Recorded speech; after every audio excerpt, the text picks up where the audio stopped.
नमस्कार। आज बात करेंगे दानिश पर तालिबान के झूठ का पर्दाफाश की। मोदी विरोध को लेकर कांग्रेस नेता की विपक्षी दलों को नसीहत की। बात करेंगे कर्नाटक बीजेपी में क्यों मची है हलचल। जानेंगे देश में वैक्सीन मिक्सिंग का क्या है प्लान। और बुलेटिन के आखिरी में बात करेंगे ओलंपिक की। लेकिन बुलेटिन की शुरुआत करते हैं दानिश की मौत पर सामने आए सच की। भारतीय पत्रकार दानिश सिद्दीकी की बेरहमी से जान ले ली गई थी। ये बात अब किसी से छिपी नहीं है, लेकिन जो तालिबान अब तक सिद्दीकी की मौत पर शोक व्यक्त कर रहा था, अब उसी के खिलाफ सबूत मिलना शुरू हो गए हैं। एक अमेरिकी पत्रिका ने दावा कर दिया है कि तालिबान ने ही दानिश सिद्दीकी की बेरहमी से जान ली। जब दानिश कंधार शहर के स्पिन बोल्डक जिले के अफगान और तालिबान का युद्ध कवर कर रहे थे, तभी उन पर यह हमला किया गया था और उन्हें अपनी जान गंवानी पड़ी। इस बारे में वॉशिंगटन एग्जामिनर की एक रिपोर्ट में बताया गया कि दानिश युद्ध कवर करने अकेले नहीं गए थे, बल्कि उनके साथ अफगान नेशनल आर्मी मौजूद थी। ऐसे में दानिश को सेना की तरफ से पूरी सुरक्षा दी जा रही थी, लेकिन जब वे उस युद्ध को कवर कर रहे थे तब उन्हें कुछ छर्रे लग गए और वे जख्मी हो लिए। इसके बाद उन्हें एक मस्जिद में प्राथमिक उपचार के लिए ले जाया गया। अब रिपोर्ट बताती है कि यहीं पर तालिबान ने अपना खेल रचा था। जैसे ही तालिबानियों को जानकारी मिली कि दानिश सिद्दीकी मस्जिद में है, उन्होंने वहां हमला बोल दिया।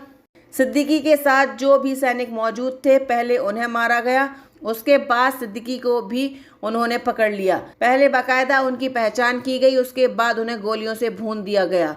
इस बारे में अमेरिकन इंटरप्राइज इंस्टीट्यूट में सीनियर फेलो माइकल रूबिन बताते हैं कि उन्होंने दानिश की कुछ तस्वीरें काफ़ी ध्यान से देखी हैं। उन्हें भारत से भी कुछ तस्वीरें मिली थीं।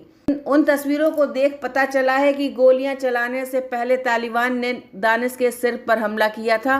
वहीं इस बात पर भी जोर दिया गया कि तालिबान ने अपने चित परिचित अंदाज में सिर्फ गोलियां नहीं चलाईं, बल्कि सबको शत विशत भी किया। 18 जुलाई को दानिश का शव भारत लाया गया था और उन्हें जामिया मिल्लिया इस्लामिया के कब्रिस्तान में सुपुर्द खाक किया गया।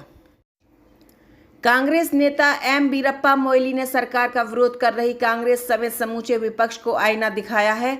उन्होंने विपक्षी मोर्चाबंदी को लेकर भी आगाह किया है। मोइली ने कहा कि केवल मोदी विरोधी एजेंडे से विपक्षी मोर्चे को भाजपा का मुकाबला करने में सफलता नहीं मिलने वाली।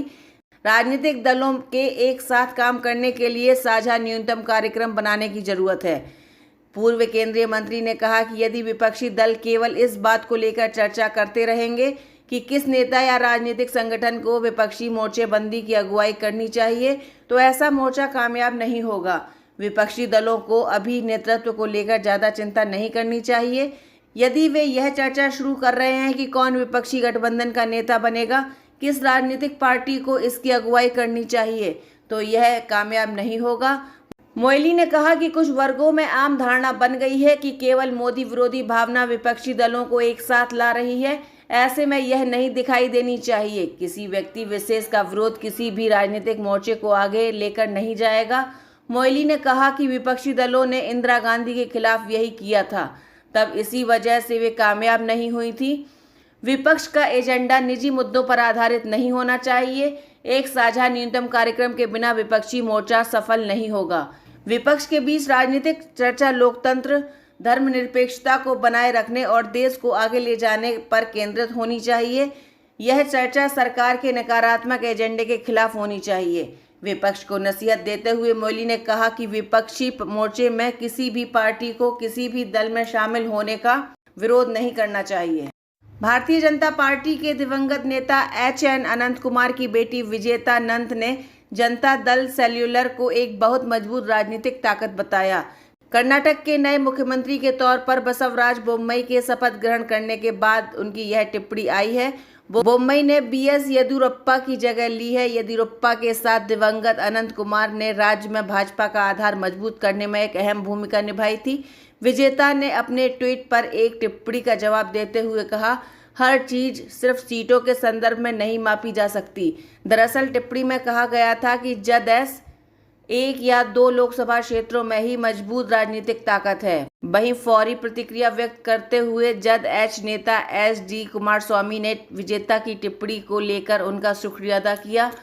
कुमारस्वामी ने कहा कि मैं उनका अपनी पार्टी और लाखों कार्यकर्ताओं की ओर से शुक्रिया अदा करता हूं। विजेता और उनकी मां तेजस्विनी अनंत कुमार जो प्रदेश भाजपा उपाध्यक्ष का पार्टी में स्वागत किया जाएगा। यदि वे शामिल होना चाहें तो विजेता के ट्वीट को लेकर कुमारस्वामी ने कहा कि देखते हैं, आने वाले दिनों में राजनीति में कई बदलाव होने हैं, हमें धैर्य के साथ इंतजार करना चाहिए। लोकसभा चुनाव में भाजपा की ओर से तेजस्वी सूर्या को बेंगलोर दक्षिण से लोकसभा चुनाव में उम्मीदवार बनाए जाने से तेजस्विनी कथित तौर पर नाराज थी और उससे उनके समर्थकों में भी रोष छा गया था। भारत में भी मिक्स एंड मैच वैक्सीन को लेकर जल्द ही ट्रायल शुरू हो सकता है। Central drug standard control organisation के एक्सपर्ट पैनल ने कोवैक्सीन और कोविशील्ड के डोज की मिक्सिंग को लेकर ट्रायल की मंजूरी देने की सिफारिश की है। क्रिश्चियन मेडिकल कॉलेज बेल्लोर ने दोनों वैक्सीन के इंटरचेंजेबिलिटी स्टडी प्रोटोकॉल के लिए सब्जेक्ट एक्सपर्ट कमेटी से मंजूरी के लिए आवेदन किया है। एसईसी ने भारत बायोटेक की कोवैक्सीन और एंडेनो वायरस इंट्रानेजल वैक्सीन के इंटरचेंजेबिलिटी स्टडी प्रोटोकॉल का ट्रायल मंजूर करने की भी सिफारिश की है। हालांकि कमेटी ने भारत बायोटेक से अपने स्टडी ट्रायल से इंटरचेंजेबिलिटी शब्द हटाकर रिवाइज्ड प्रोटोकॉल देने का निर्देश दिया है। इस स्टडी से यह जानने में मदद मिलेगी कि क्या किसी व्यक्ति को दो अलग अलग वैक्सीन के डोज दिए जा सकते हैं, यानी पहला डोज कोविशील्ड का और दूसरा डोज कोवैक्सीन का देकर वैक्सीन की दोनों खुराकें पूरे किए जा सकते हैं या नहीं। एक्सपर्ट टीम ने बायोलॉजिकल ई से 5 से 17 साल के एज ग्रुप को वैक्सीन देने से संबंधित सेफ्टी डाटा भी मांगा है। टीम ने एक खुराक के बाद इम्यूनोजेनेसिटी डेटा को लेकर भी चर्चा की। बायोलॉजिकल ई ने फेज 2 और 3 के क्लिनिकल ट्रायल को लेकर एप्लीकेशन दी थी। कंपनी से कहा गया है कि वह एडल्ट पर किए गए ट्रायल के सेफ्टी और इम्यूनोजेनेसिटी डेटा CDSCO को सौंपे। अमेरिकी दवा कंपनी जॉनसन एंड जॉनसन की सिंगल डोज वैक्सीन के फेज 3 क्लिनिकल ट्रायल को अनुमति देने पर भी चर्चा होनी थी, लेकिन फर्म में अपना प्रपोजल वापस ले लिया। कंपनी ने तीसरे फेज में 2 एज ग्रुप के 600 लोगों पर अपनी वैक्सीन के क्लिनिकल ट्रायल को लेकर आवेदन किया था। इनमें से 18 से 59 और 60 से ऊपर के लोग शामिल हैं। भारत की महिला मुक्केबाज लवलीना बोरगोहेन टोक्यो ओलंपिक के 69 किलोग्राम भार वर्ग के सेमीफाइनल में पहुंच गई हैं। इस तरह असम की इस मुक्केबाज ने देश के लिए कम से कम कांस्य पदक पक्का कर लिया है। एरेना में लवलीना का सामना ताइवान की नैन चेन चेन से हुआ, जहां वह 4-1 से विजयी रही। लवलीना ने इससे पहले मंगलवार को खेले गए अंतिम 16 राउंड के मुकाबले में जर्मनी की एडन एपेट को 3-2 से हराया था। लवलीना ने 5 जजों से क्रमशः 28, 29, 30, 30, 27 अंक हासिल किए थे। दूसरी ओर नेदिन को 29, 28, 27, 27, 30 अंक प्राप्त हुए थे। लवलीना को अंदाजा हो गया था कि उन्होंने मुकाबला जीत लिया है। उनकी खुशी देखने वाली थी। ओलंपिक में मेडल हासिल करने वाली वह तीसरी भारतीय मुक्केबाज हैं। विजेंदर सिंह ने 2008 के बीजिंग ओलंपिक में, मैरी कॉम ने 2012 लंदन गेम्स में ब्रॉन्ज मेडल जीता था। पहले राउंड में लवलीना ने 3-2 से जीत हासिल की। दूसरे राउंड में लग रहा था कि चीनी ताइपे की बॉक्सर ने वापसी की। लवलीना ने हालांकि अपनी हाइट का अच्छा फायदा उठाने की कोशिश की।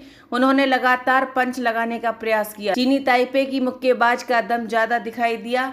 उन्होंने ताइपे की मुक्केबाज पर लगातार घूसे जड़े।